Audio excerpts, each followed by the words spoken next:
Sorry. Hi, I wanted no, to it's talk okay. to you guys. Sure. I haven't known about your social media channel for long, but you were sitting in McDonald's and it's like, is that the Walking America couple? I was like, is it? You guys want to chat with us while we sit for a second? Yeah, you should sit. But yeah, I guess my biggest question was, why did you guys decide to walk across all of America? That's pretty far. It's very cumulative. I had become sort of disillusioned with the standard way of life, corporate work, and that sort of thing. And so about 8 years ago, I quit my job and backpacked a few hundred miles through the mountains. And it was a huge reset. I started to see the way that my picture of reality was not true to reality. Everything is shaped by perspective, the thoughts that we think. And that perspective will shift and drift according to the sorts of things that we subject ourselves to. So in the mountains, it's very rugged. I had lost my water source. I got severely dehydrated. I overpacked too much food, so I sprained my ankle, and I got lost several times, and I had no idea what I was doing when I first jumped into it. But then I had a couple of moments to just sit down to these simple instant potatoes, dehydrated refried bean flake meals, and because of the journey it had taken to get there to that moment, I was brought to the point of tears. And so it blew open my perspective, right? To experience that much joy in that moment when all my life I had been pursuing comforts and pleasures and that sort of thing. In many ways, you guys are Mormon missionaries, right? So Yeah. Jesus talks about this. He tells his disciples, don't be anxious for tomorrow, right? Don't worry about what you're going to eat or what you're going to wear or what you're going to put on. In fact, when he sent his disciples off, he said, don't take any more than you need. Don't take a second pair of sandals. Don't take. Right. He just said, take your stick and walk. Yes. So. Foxes have dens and birds have nests, but the Son of Man has no place to rest his head. So we're not Christian, but we see largely part of the message that Jesus was preaching and what he was inspired by. There are various traditions that do that. Buddha did the same thing. He wandered and he was trying to get closer to what this life is all about. Yeah. And he was very ascetic. So he starved himself. It said that he reached the point, like Jesus, he fasted for 40 days. Buddha did a similar thing where he starved himself so bad that you could see his ribs, allegedly, through his stomach. Or not his ribs, but his I do think spine there's a lot through to his learn stomach. from every sect of faith, because they all lead to towards finding purpose in life, right? And Certainly. and being a good person, being kind to everyone. And I'm sure you guys have met so many people just walking that much, and I'm sure you found that the truth is that man naturally wants to be kind, and even when they're not, that's not their nature, right? It was something that either changed them to be that way or led them to be that way. But I've met a lot of people on my mission though.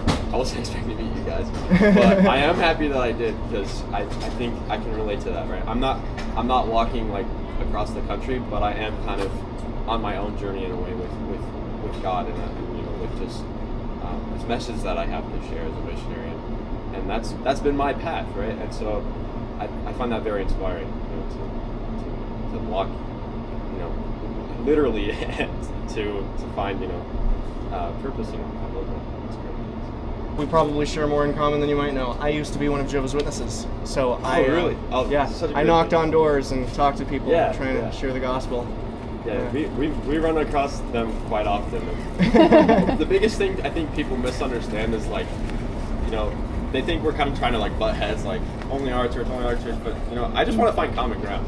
I think that's what matters to me most, right? Is that's what Jesus was trying to teach, right? That's what I think most religious people should teach, right? Is that we're trying to collect together as people, even if we don't agree on theologies and ideologies.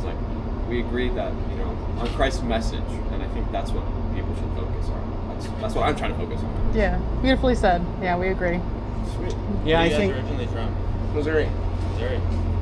And then you as well? Yeah, Missouri.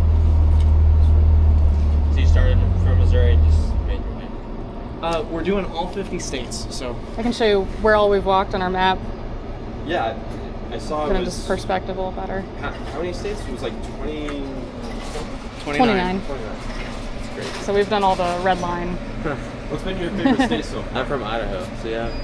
different No, states not for yet. different We got reasons, I close. suppose. Yes, that's fair. Maine is doing its best to compete for top place, I think. Yeah, it's been very friendly, and it's so I love it temperate. up here. Yeah. It's very communal. Did you start in where did you start?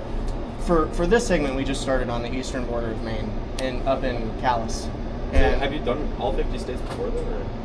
No, we're doing all 50 states. We've walked 29 states so far. Okay. So like we do it one segment at a time. This will probably end up being our shortest segment because we just walked across the country, Canada to Mexico on the west, and that took us 9 months. So we didn't really want to commit to such a big task again. Like the first segment, for example, had begun because we just wanted to see if we could walk from our home state, Missouri, to the mountains of Colorado. And then we kept going, and we did Missouri, Kansas, Colorado, New Mexico, Texas, and Oklahoma, and then committed to the 50. It takes a long time, though. We've been at it for 4 years. That's a long time. That's an exciting life.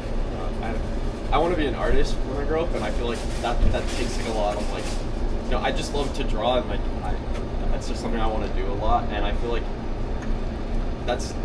kind of takes a big leap, right? Because it's not something you really make money in like right away. So I feel like that inspires me, right? Because you're just like I just want to walk. You know, I love nature. I want to do that. So. You're probably somewhere near 20 or so. Exactly. Yeah. I'm 20. Being a Mormon missionary, I figure. You know, I actually studied with the Mormons for a little bit. Really? Yeah, for a couple of months or so. I moved to Columbia shortly thereafter, but I've always been. After leaving Jehovah's Witnesses, I got super deeply interested in philosophy and religion, and I just started exploring all different landscapes of mind and all different schools of thought as much as I could to kind of piece together a picture of what other people believed. And so Mormons were some of the first people that I studied with because they seemed like such a close relationship to, you know, they knock on doors, we knock on doors. It's true. I'd say like that base ideology is definitely there. There's some big differentiating factors. Certainly. Celestial, and terrestrial kingdoms. Yeah, the planet of salvation. Yep. That's good stuff. Very different from the paradise Earth in some ways. Would it be cool if we got a picture? Oh, of course, man. Yeah. Oh, what's the timer on? It was super lovely to meet you guys. Yeah, good to meet you guys. It was great talking. We're watching your channel.